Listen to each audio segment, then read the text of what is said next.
Welcome to Story Before 3 a.m. Today, I've got a spine-tingling story to share. It's about a group of friends who venture into the countryside, expecting a fun getaway. But what they find in the dark, ancient woods is far from ordinary. Ready to hear what happens when things take a terrifying turn? Let's dive in.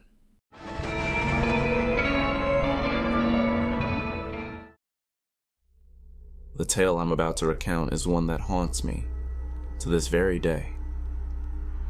I'm an avid adventurer, someone who thrives in the wilderness, particularly in places that are untouched by the usual tourist crowd. Hidden waterfalls, secluded mountain trails, places shrouded in mystery and the unknown. What happened on this trip, however, changed the way I view these treks forever. The trip started like any other.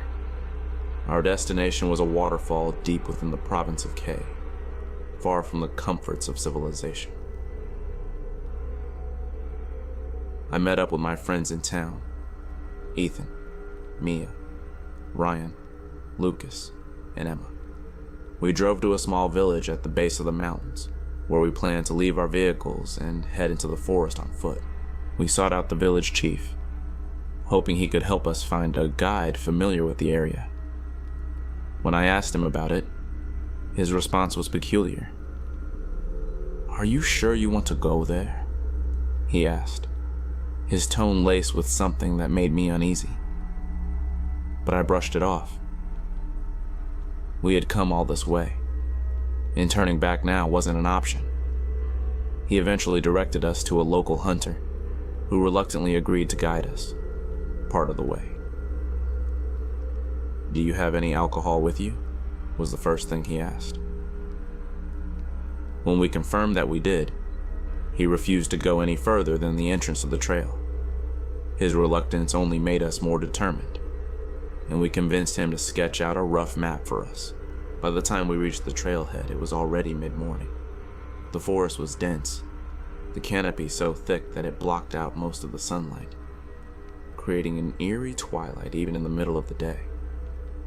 As we set off, Ethan noticed a small shrine by the trail.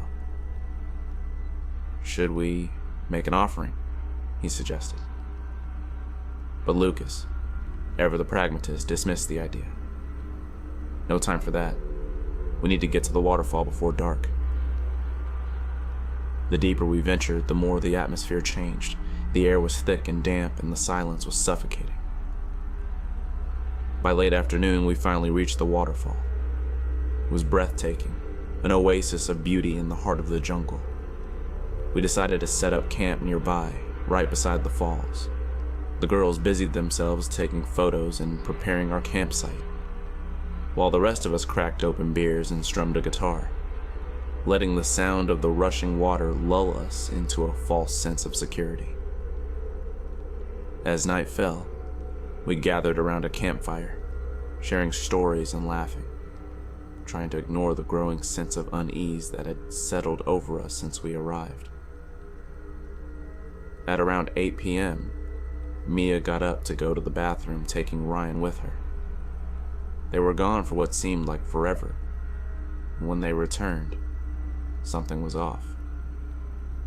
Mia, normally the life of the party, was silent, her face pale and eyes wide with terror. "What's wrong, Mia?" I asked, but she didn't answer. She just sat there, trembling, tears welling up in her eyes. We tried to shake her out of it, but she wouldn't speak.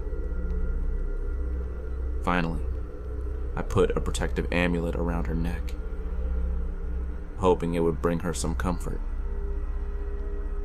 She fell asleep almost immediately, leaving the rest of us bewildered and on edge. The hours dragged on.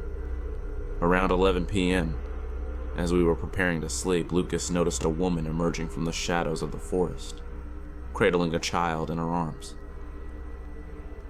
"Where are you headed at this hour?" he asked her. The woman responded in a flat, emotionless voice. "My child is sick. I need to take him to the village doctor. Something about her was unsettling. It was almost midnight and the forest was pitch black. How could she navigate through it so easily? Emma tries to reassure us, saying she was probably just a local, used to the terrain. But the encounter left a cold knot of fear in my stomach. We crawled into our tents, hoping for sleep to take us. But sleep was elusive. I was jolted awake by the sound of footsteps just outside our tent. Someone, or something, was walking around our campsite. I nudged Ryan. "Do you hear that?" I whispered. His response was a harsh slap across my face, followed by a hissed warning. "Shut up and pretend to be asleep. Whatever you do, don't acknowledge it." The footsteps stopped and the silence was deafening. But then, just as I was beginning to calm down, I heard it. A faint whistle carried by the wind, followed by the unmistakable sound of multiple footsteps stomping in unison. My heart raced, every instinct screaming at me to get up and run, but fear held me in place. Around 1 a.m., things took a turn for the worse. Something started shaking our tent violently, as if trying to force its way in. I couldn't take it anymore. "Ryan, did you hear that?" I asked again, my voice barely above a whisper. This time Ryan was trembling, sweat pouring down his face. "I've heard everything," he admitted, "and I haven't been able to sleep a wink." By now, everyone was awake. Everyone except Mia, who lay eerily still, oblivious to the chaos around her. We huddled together, our fear palpable. Then, out of the darkness, a voice boomed, cold and malicious. "You won't all make it out alive. Someone must pay for what you've done. Someone must die. Die." Panic set in. We were paralyzed with fear, unsure of what to do. Ryan and Emma were sobbing, their tears mingling with the cold sweat of terror. The rest of us frantically prayed, clinging to whatever faith we had left, hoping it would be enough to protect us. Gradually, the sounds outside our tent began to fade, leaving us with nothing but the roar of the waterfall and the haunting memory of that voice. Exhausted, we eventually passed out. The morning light brought little comfort. At around 7 a.m., Ethan woke us, his face as pale as a ghost's. We gathered around, desperate to make sense of what had happened. Mia was the first to speak. "I only remember needing to use the bathroom," she said, her voice shaking. But then, I looked up at the waterfall and saw someone standing there. A young man, dressed like a local. He stared at me with blood-red eyes, then reached out and touched my face. After that, I don't remember anything. We were stunned. Her story, combined with the events of the night, was too much to process. After a long silence, we decided to pack up and leave as quickly as possible. On our way out, we stopped at the shrine near the trailhead, leaving behind offerings and begging for forgiveness, hoping it would appease whatever spirits we had angered. As we made our way back to the village, Ryan started complaining of a headache. His breathing labored as if he were coming down with a fever. We took him to the local clinic, where I went inside to get some medicine. While waiting, I overheard a woman talking to one of the nurses. "Should we send the bodies of the mother and child who died last night with the truck?" My blood ran cold. I asked to see the bodies, needing to confirm my worst fears. The nurse was reluctant at first, but eventually allowed me to take a look. The moment the sheet was pulled back, I felt my legs give out from under me. It was them, the woman and child we had seen last night. The realization hit me like a ton of bricks. We had encountered their spirits. I staggered outside, too shocked to speak. When my friends saw the look on my face, they knew something was terribly wrong. I told them what I had seen, and the color drained from their faces. We needed to leave, and fast. As we prepared to depart, an old man approached us, his body covered in ritual tattoos. "You city folks don't belong here," he said in a grave tone.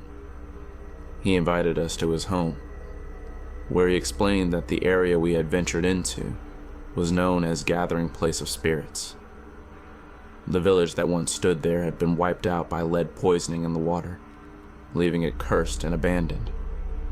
A place where only the dead dared to tread. His words confirmed our worst fears. We hurriedly said our goodbyes and left, vowing never to return. For weeks after, we went from temple to temple, making offerings and praying for the spirits to leave us in peace. If there's one thing I've learned from this harrowing experience, it's this.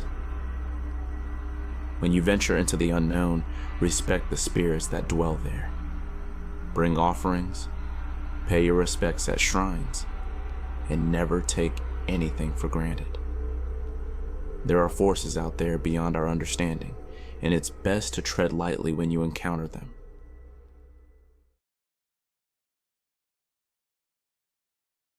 One day when I arrived at school, I met my close friend Alex, who had an eerie tale to share. Alex told me that he had taken some friends from the city to visit his relatives in the countryside. He had expected the trip to be full of fun, but things took a darker turn, especially with one of his friends, Dylan. Dylan was older and often displayed reckless behavior. He was the type who thrived on showing off, boasting constantly about his supposed fights, his ability to consume large amounts of alcohol, and other fabricated stories. When they arrived, Alex's cousin, Sophia, was waiting for them at the bus stop. She wasn't pleased to see Dylan, as she sensed something off about him. She knew he had the potential to make everyone uncomfortable, but she chose to stay silent since he was Alex's friend.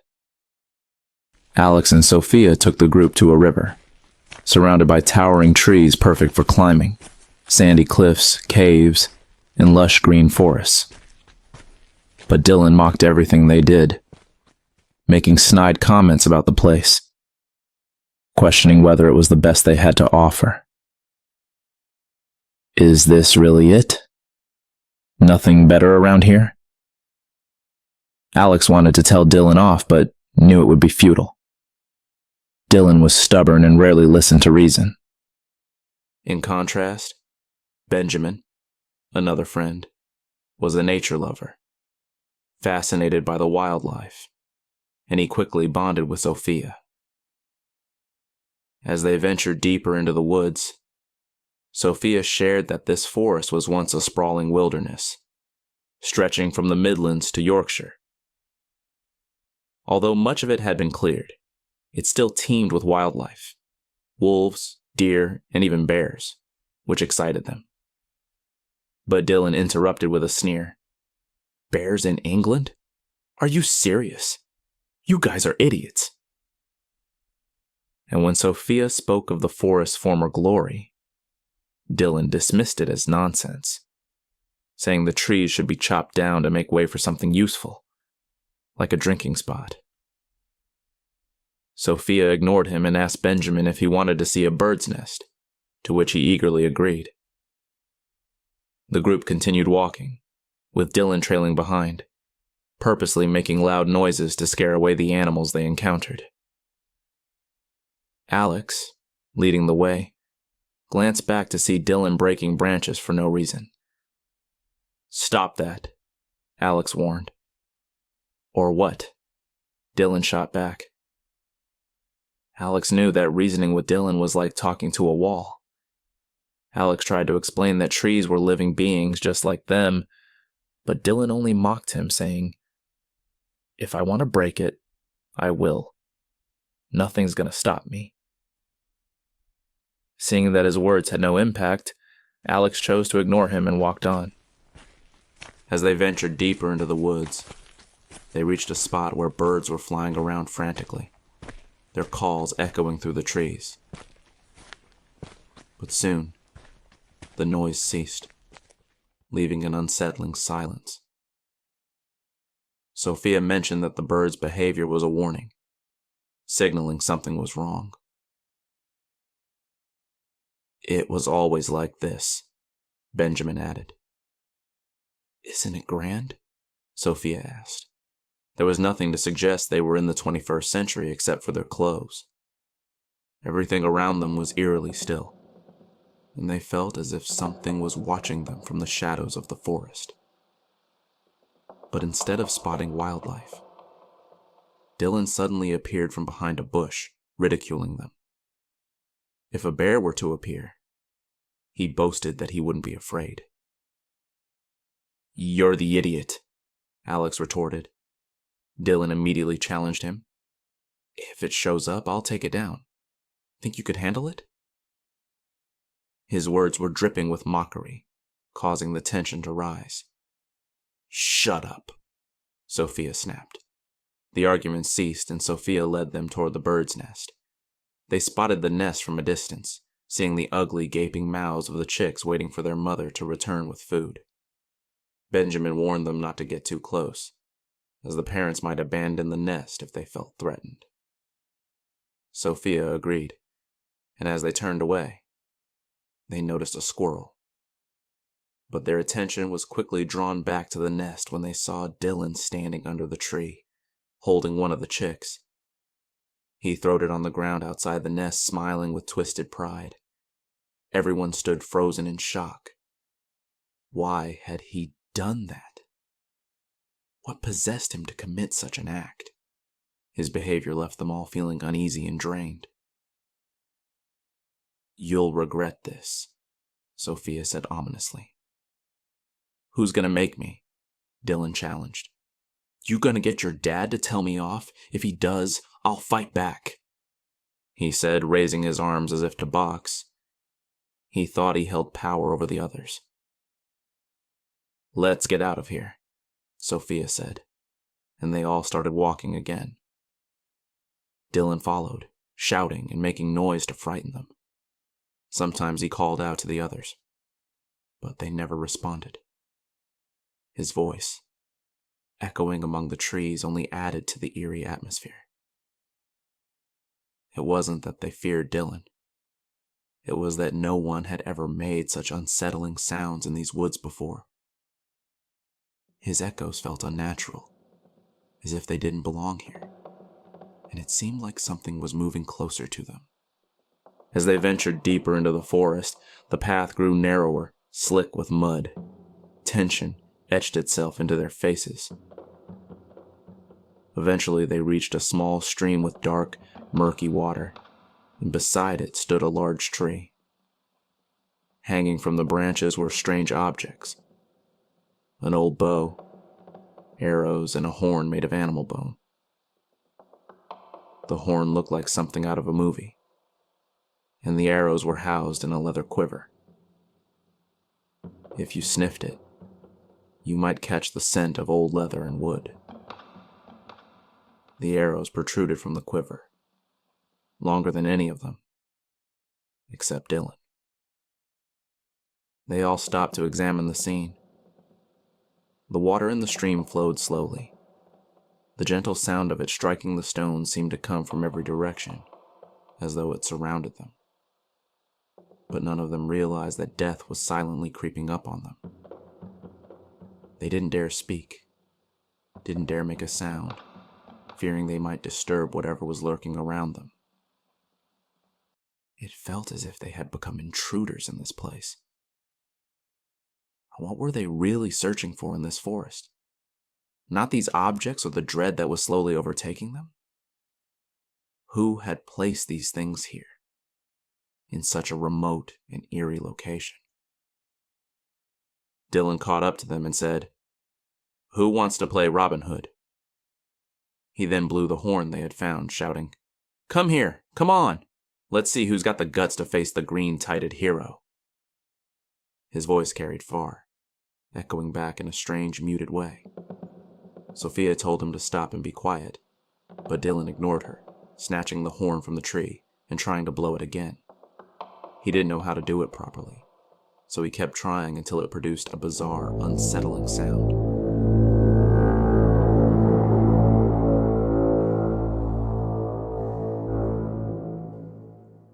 Suddenly, Sophia bolted, running without a word. Alex and Benjamin hurried after her, not understanding why she was fleeing. Dylan stayed behind, laughing maniacally, continuing to blow the horn. But when the three stopped running and looked back, they only heard Dylan's voice for a brief moment before it went silent. It sounded like the whistle of an arrow, the kind you only hear in movies. The sharp whoosh of an arrow slicing through the air, hitting something with a solid thud. They weren't sure what had happened to Dylan, and none of them dared to go back to check.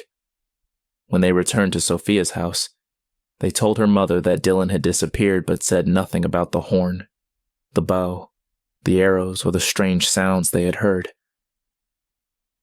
Dylan never made it back to Sophia's house, or to his own. Rumors spread that he had vanished. People went out to search for him, and eventually they found Dylan lying face down in the forest, near the tree where he had throwed the chick. Dylan wasn't breathing. He was dead. But there was nothing to indicate how he had died, and the arrows were gone. Alex saw the news in the papers, on TV, and heard it on the radio. But no one mentioned the horn, the bow, or the bizarre occurrences in the forest.